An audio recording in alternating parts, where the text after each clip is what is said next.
We are joined with Matt Koma of Winnetka Bowling League. How's it going? It's going. How many times have you done an interview and people get your band's name wrong? A lot. Yeah. We get Wakanda Bowling League. We get, we played the other night and they spelled, what did they do? They did the K before the T. Winnetka. Yeah, it happens. So I get it. I'm familiar with how you spell it, but every time I wrote it in an email or anything to anyone on the team, I always had to double check because that's pretty much a staple. Like whenever you do work, you don't want to be disrespectful. We were on TikTok for about 6 months as the wrong spelling before I even noticed. So no way. Yeah, so I can't really. Okay, fine. Yeah, it's all good. See, I would get a little bit of offended. But anyways, welcome to Boston. We were just chatting. Brighton Music Hall. You've never played before. Never played. So you're playing tonight. Heard it's rad. You actually just kind of had a break in your tour schedule. In our huge world tour, that was 8 shows. We took a much deserved break. What's your thought on that? Do you actually like the break, or is it kind of like throwing a loop in your like that productivity you had going? It's both. I feel like we were just sort of getting in, sort of just finally getting in the groove of like, okay, it's been 2 years since we played shows and now it feels good again.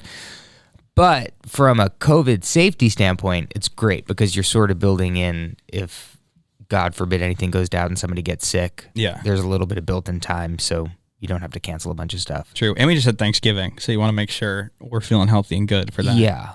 How was it? I kind of hate Thanksgiving. Me too. I was just saying. I hate the holidays. I'm 25, as we said. Yeah. So people there were either 62. treating me, my grandfather. People there were either treating me like a baby, or like I should have my whole fucking life together. And I was I'm actually neither. You're supposed to have it all figured out, and also you have your whole life ahead of you. Yeah. No, exactly. That being said, what was the best thing on your Thanksgiving plate? Mother-in-law's stuffing. It's really good. What's in it? It's like it's like cornmeal based. Oh. I think cornmeal. Okay. Cornbread based. Oh, interesting. Sweet. Is cornmeal and cornbread same thing? I think I think cornmeal is used to make cornbread. Fact check. Anybody? Yeah, that. Yes. Whatever that thing is. That sounds delicious. It was great. There's always just so much food. Too much. This was actually the first year, speaking of getting older, where I was like, this feels wrong. I'm very gluttonous. I actually felt bad about disgusting. It for a few days after. I was like, this is really wrong. Yeah, we knew we were leaving like a day after too, so you have to have that foresight of whatever I'm doing now, I'm going to feel on a plane in 24 hours. Shit. Well, did you follow it? Were you successful? It was very goopy. It was a goopy Thanksgiving. There was a lot of... What do you mean goopy? I was looking at my plate and I was like, this shit's goopy. Like there's like squash souffle, there's stuffing, there's mashed potatoes. That's not, it just doesn't look gross and it makes you feel gross too. That was the vibe too. It's like the cranberry sauce mixed with the 19 versions of smashed potatoes. Yeah. And everyone's bringing and when people bring dishes, they always bring chocolate chip cookies. And it's like, bring something else. This was the first year we didn't have many people. Oh, true. And it was kind of rad. Really? Not the first year, because last year obviously nobody saw anybody and we made pizzas and it was very untraditional, but this year we didn't have that many guests, so there was a minimum of that, which was nice. You're kind of like a natural introvert? Yeah, I hate everyone. Why? I don't know. Because I agree with you. I'm just curious. I love everyone too. It's not that I hate everyone. I don't have an answer for that. I just don't want to pick when I'm on. Sometimes I'm off and I want to be off, and then other times I can be on, if that makes sense. I've recently become really comfortable just being off. Nice. And not carrying the burden of feeling like I need to do anything. Did that on Thanksgiving. My family was there, took my dog, took a nap. Yeah, I kind of feel like when I'm ready to lay down now, I'm gonna go because you're not getting the best version of me. No, I'm useless at this point. Yeah, I will ruin Thanksgiving. Yeah, or any event or holiday. Fuck it, I'll ruin a funeral if I have to. Yeah, truly. Oh, that is funny. It feels like growth, actually. Weird, like a backwards growth. Like I actually am happy with it, and I don't mind. Yeah, I don't know. If you're feeling the pressure to have to be you probably shouldn't be there for an extended period. You always have to do things you don't want to do, but you don't need to stay for, I don't know, 2 hours? You're right. I feel like 2 hours is sort of the cap for all social events. You can then decide, proceed, or nap. Yeah, that's something I've definitely been honing in on in my 25th year for sure. Congratulations. Thank you. Yeah. Matt Koma, obviously we were just talking about how I became familiar with your music, or with Winnetka Bowling League actually, because I was a huge fan of yours before. Cool. But I've come to find out that maybe you kind of aren't, they don't have the same amount of connection that you do with this band. And I don't want to get into that. Like, I don't want to like have you delve into that. I'm more so curious, was Winnetka Bowling League the sound you've always wanted? You say Winnetka's so interesting. Say it again. Fuck. Winnekta? Winnekta? It's Winnetka. Winnetka. Yeah. Okay. I like how you say it because it's not wrong. It's just different. Okay, good. If you're wondering if I watched a lot of YouTube videos of you saying it so I wouldn't get it wrong, I did. Yeah. I mean, I'm not saying I haven't said it like that. No. I knew it was going to happen. Winnetka. Winnetka. Was this a sound you always wanted to make, or did you just know you needed to kind of step away from the EDM world to craft a new sound? Yeah. I definitely don't think it was, something I started with, I'm going to set out to make this thing that sounds like this. It was more just the electronic thing, which sort of accidentally happened, was really rad and a cool experience, but definitely not what I grew up listening to or sort of what resonated with me in terms of, I think you sort of have this picture of what, success looks like when you're first starting out in bands, or I guess in anything, but when it looks different than that and it's technically still success, it's very confusing because you're like, okay, I always equate it to, it's kind of like you grew up, wanting to be in the NFL, but instead you're in the NBA and you're like, okay, it's still sports. So that's cool. But it's so far from sort of where you saw yourself being in terms of what you're making. Yeah. Or, at least for me, in terms of what I was making. So I just knew that eventually I was going to want to start something that wasn't attached to that. And I also just like the idea of, okay, I did that for 6-7 years and it was cool, but now what? What's the next thing that's going to be exciting? So I think this just was born sort of out of, I like that I keep looking over there because our picture's there. Like, let me speak to them. It's like horribly edited. Let me speak to myself. I think it was just, I'm going to start something new. I don't know what it is. I'm going to start writing and I'll kind of figure it out when I get there. Okay. And the first song that came and felt sort of like, oh, this is the start of this new thing, whatever it is, was a song called On the Five.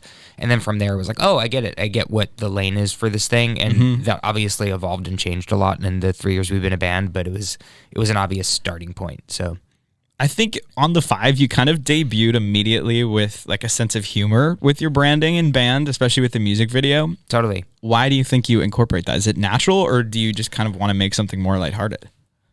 I think, I don't know. I hate when people or things take themselves too seriously. Yeah. And that's not to say my favorite songs are typically ballads and sad songs. So it's not necessarily that in the art that it can't be heavy or serious. But I don't know. Maybe it's a crutch of just not wanting to, place too much importance or make people think we care too much. I don't know.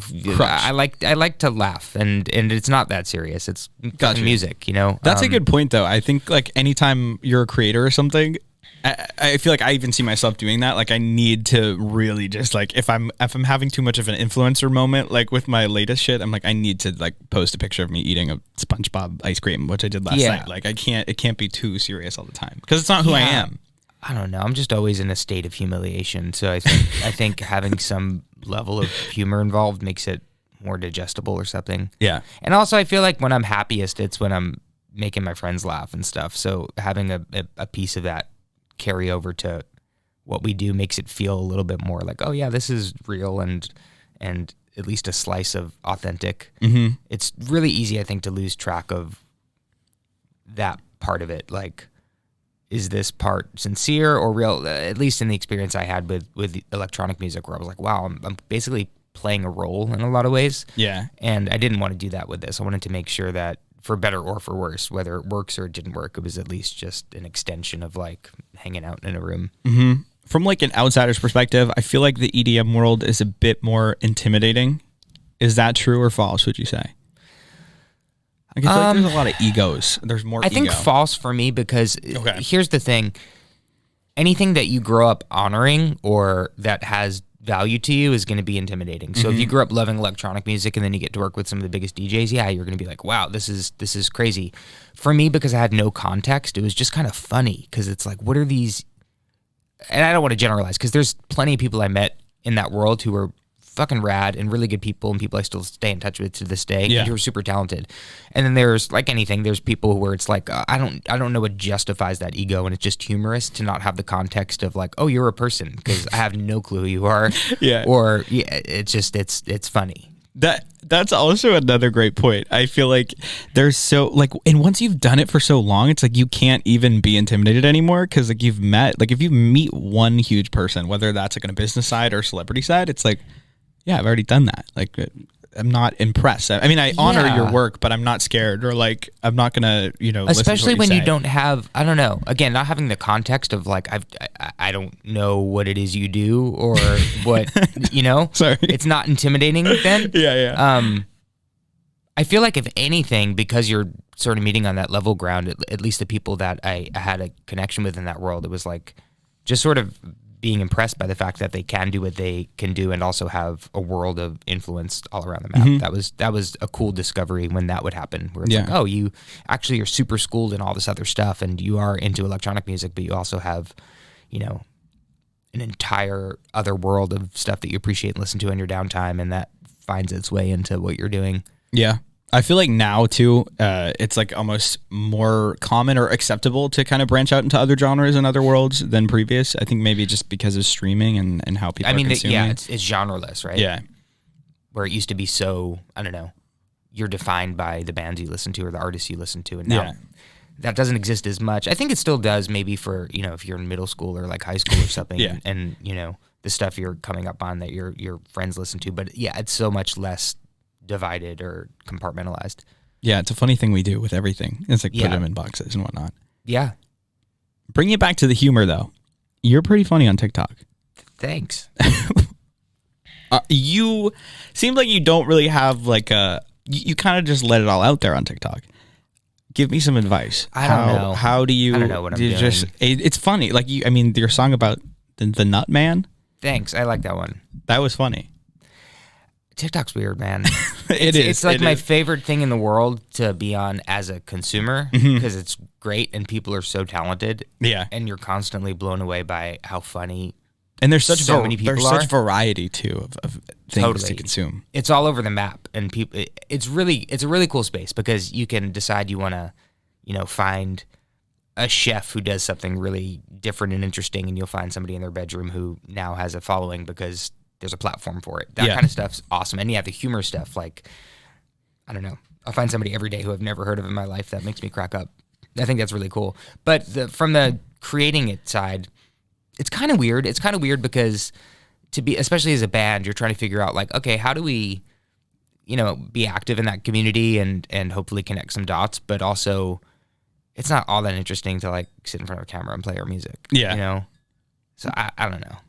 Well, I certainly don't have the answer. From doing this, I mean, I've talked to obviously a lot of artists, and something that's like a general consensus is when you post content like curated to promote your band or artistry, nobody cares. No one cares. No. It's always the other things that you maybe accidentally intertwine music, and that gets it, or it's something completely different, and that's what gets traction, which I also kind of like because it kind of makes it an authentic sort of social media in comparison to other things.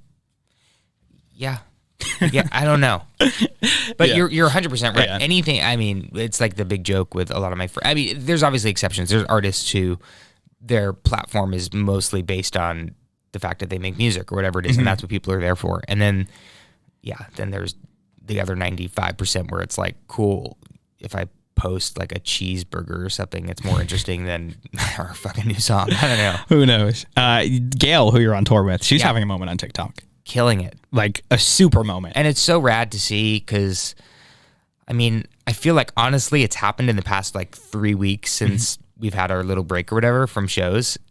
And we all loved the song. We thought the song was rad from, the second we heard it and took her out. And now it's working. And it's so cool to see that. It's like, because obviously, again, like we get to interview a lot of artists that have some success on TikTok, but her ABCDEFU, for context, is like creating a whole life of its own beyond just the TikTok world. Like, it's today's top hits radio. It's awesome. It's a big moment. That's really exciting. It's the thing you hope it does, you know? And I think it's cool. Like, I don't know. You hear so many artists and bands, everybody has different opinions about TikTok and how it factors in. You hear a lot of like, oh, it's such a bummer that that's how music breaks. But you also see so many examples now of songs that are out for 4, 6, 8 years, and suddenly they have a life of their own because something happened and discovered.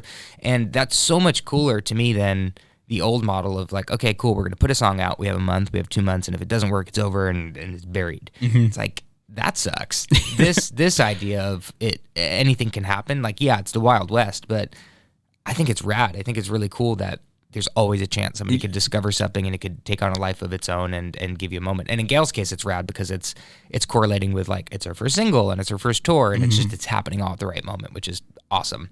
But for all bands, I think it's cool. Yeah, no, like you said, it definitely is like a sense of optimism where there never was, or maybe a little less sense of optimism before, because you really needed to have connections to break. And now if you do it correctly, you can do it on your own a little bit. Yeah, or you just have nothing to do with it, which is even a bit more liberating where, you know, I don't know, we make records and we do our job and they're out there and something could totally connect, you know, in an unconventional way because, I don't know, somebody decides to do an oven dance to it or whatever it is, you know, like the good old-fashioned oven dance. The good old-fashioned oven bun dance, like whatever it is, and you're like, oh, okay, cool. Now the song's being heard. That couldn't have happened or existed 3 years ago, 4 years ago. So you've teased tracks on TikTok. Fuck It, I Miss You. Yeah.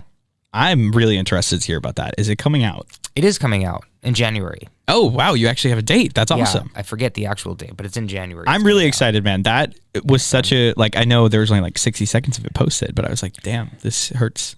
Thanks, man. Yeah, you know, it's funny. I like ballads a lot. I feel like I always tend to want to write ballads, and I feel like people care about those the least sometimes. Yeah. But that one, yeah, I mean, it feels special to me for the same reasons I wanted to start a band like this, is to do the stuff that just feels really fulfilling, and that's one of those tunes. And who knows, you know, it's exciting to do stuff that you care about and back, and know that it gets a chance to live, you know. Would you say, like, what's doing something you're caring about it and knowing it gets a chance to live? What was like a moment for you that you like kind of just like looked at and you're like, wow, I'm really happy that this is going on?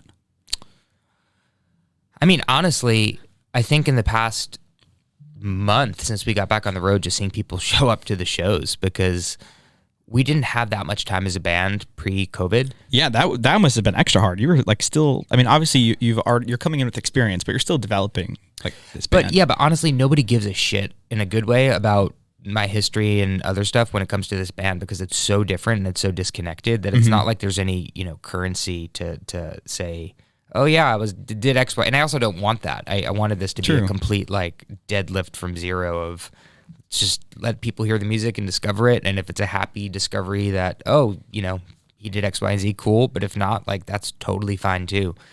So we were a band for like a year basically and didn't get a chance to tour that much. But the little touring we did independently, in terms of like not opening for another artist, it was like 30 people at a show, you know. It's just what it is when you're a new band. So we had no idea what to expect starting to tour again, you know, 2 years after, basically just sitting at home and releasing music in a bubble. And it felt really fulfilling to be like, oh, people are showing up to these shows and they know the catalog, they know all the tunes. It doesn't feel so song driven where it's like, oh, they just know this one tune and that's what they're waiting for. It felt very much like, I mean, we were totally shocked because, again, you just don't know what to expect. We very well could have went back to these cities and been like, nobody cares.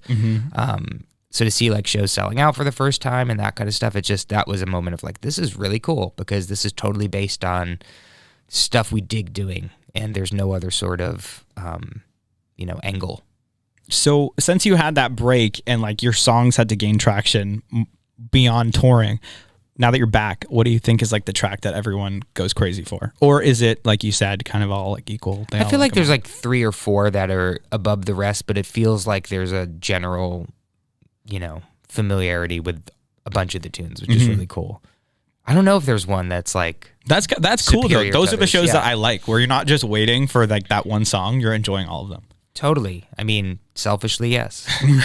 Too. I mean, because I've been to a couple shows where like clearly, you know, the headliner people were there because of the like last few songs or whatever. But so it's really nice when you can have like a whole vibe to the whole concert. Yeah, totally. People are just jamming. We'll take it. I want to break down. We'll also take one song, whatever you guys True. want. I want to break down a lyric with you. Super Cali, fragile ego. Yeah. Mild psychosis. Supercalifragilisticexpialidocious. That is such an awesome play on that word. Did you write that? Yeah. What inspired? Like, who did you see that you wrote that down? I have no idea. Really? No. Because I mean, I'm sure it probably fits the bill for a lot of people. I guess. I'm trying to think about what it even means at this point. But yeah, I don't know. I'm terrible about recounting. Yeah. I know a lot of people have those, like, it was a cathartic moment, and I don't fucking know. It's a funny lyric. Like, I love when I can listen to a song and like jam out to it, but also kind of giggle, which again, you do really well. So yeah, I just think that's like a great, that's from the song Pulp, by the way, if anyone's, do you like Pulp in your orange juice? I do. Do you really? Yeah. Not obviously. Too much, not like a heavy. Not a heavy Pulp. Like a medium. Do they come in like different sizes? Yeah, you can get none, you can get light, you can get medium, you can get heavy. I'm certainly a no Pulp guy, so that's why I don't You're know. no? No, I'm definitely a no Pulp guy. Try light. I'll wean myself into the Pulp world. It's good. Oh, that's funny. So in terms of what's next, we have Fuck It, I Miss You coming soon. Yeah, that's going to be the next tune that comes out, and we have an EP that we're going to release. Nice. Sort of around that. One thing I think is really interesting is you still have yet to have a debut album, like even before and still now, but it doesn't really seem like it's on your radar. I would love to know like why, because I mean, me too. Because you don't need to have an album, and I think you exemplify that really well.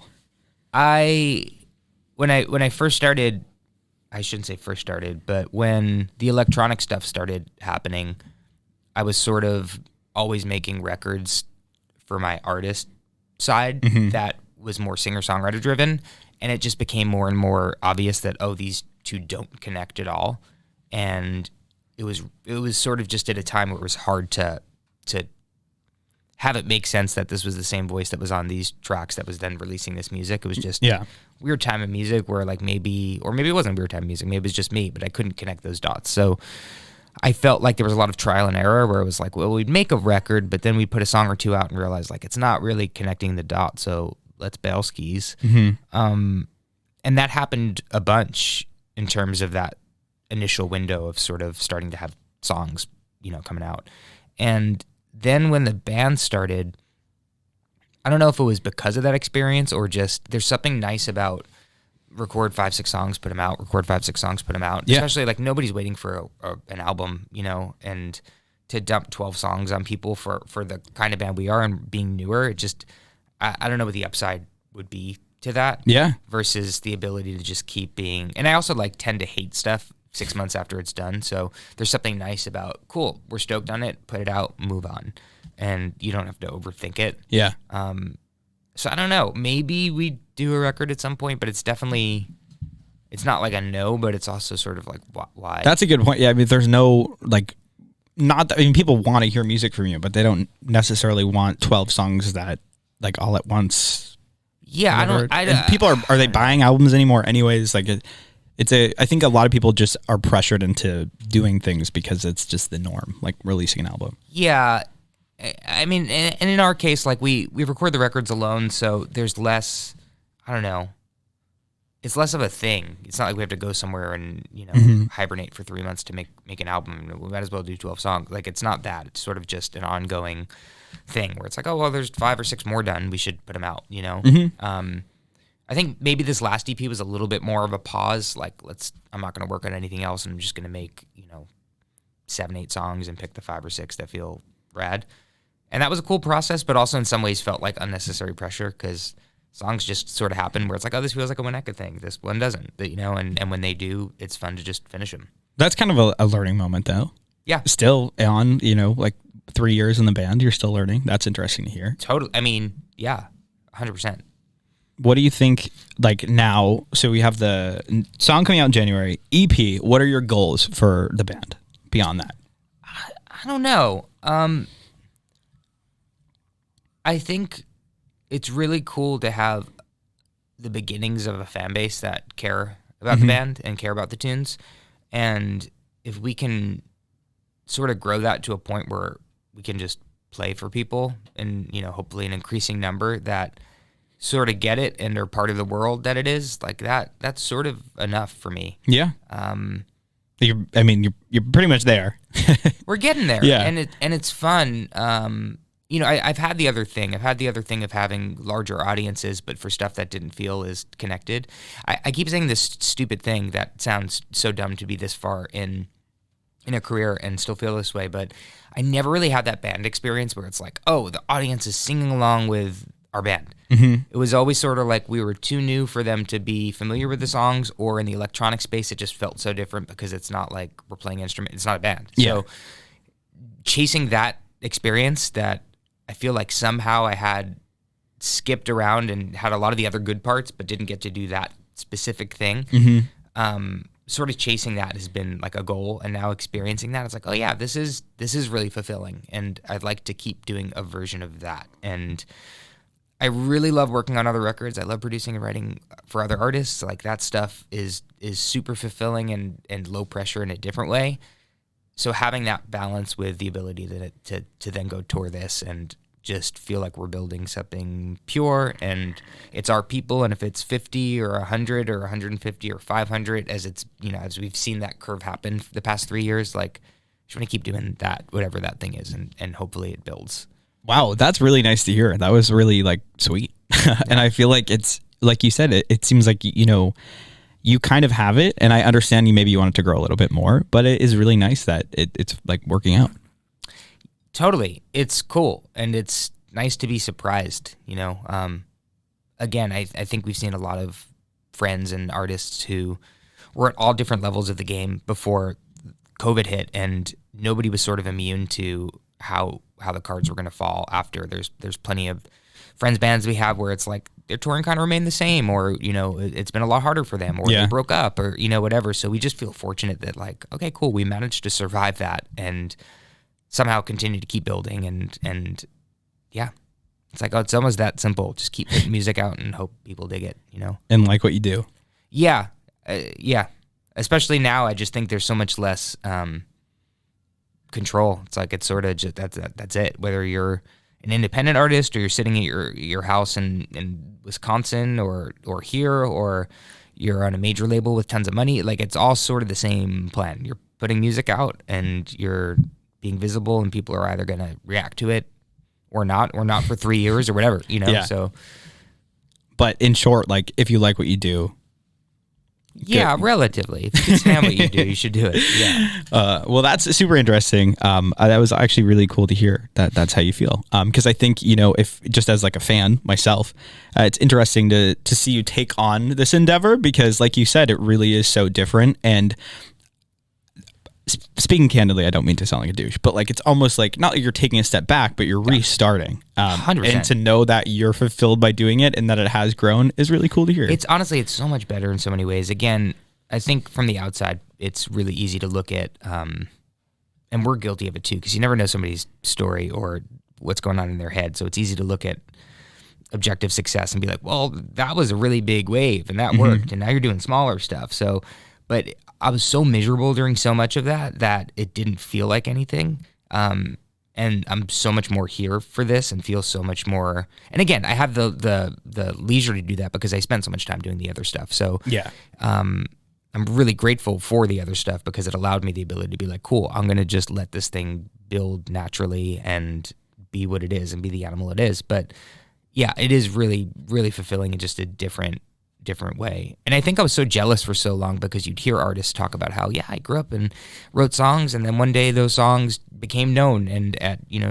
25 or whatever, I was just doing what I've always done, and I felt like, wait, I didn't do that. I did the thing where like this other thing happened, so I sort of went to that door that opened, and yes, it was successful, but what the fuck does that mean? Like, yeah, I hated it in so many ways. I'm proud of some of the work, but just the overall experience, I was like, it wasn't the line that I wanted to draw, and this feels a little bit more like, oh, we got back to the line, Yeah, no, I think that's a great story. And I think people, even if you've established a certain point in your career, if you don't like it, like pivoting is an option, pending you're not like stuck to contracts or whatnot. But like pivoting Totally. is an option, and I think like that's something I've literally have changed my life it's a every year. leisurely option, Yeah. because there's a lot of jobs or places in life where you don't have that option and you need to work because you need the paycheck or this or that. So having the ability to have that option, it would be really silly to not take it and to not listen to that part. But again, it all comes back to like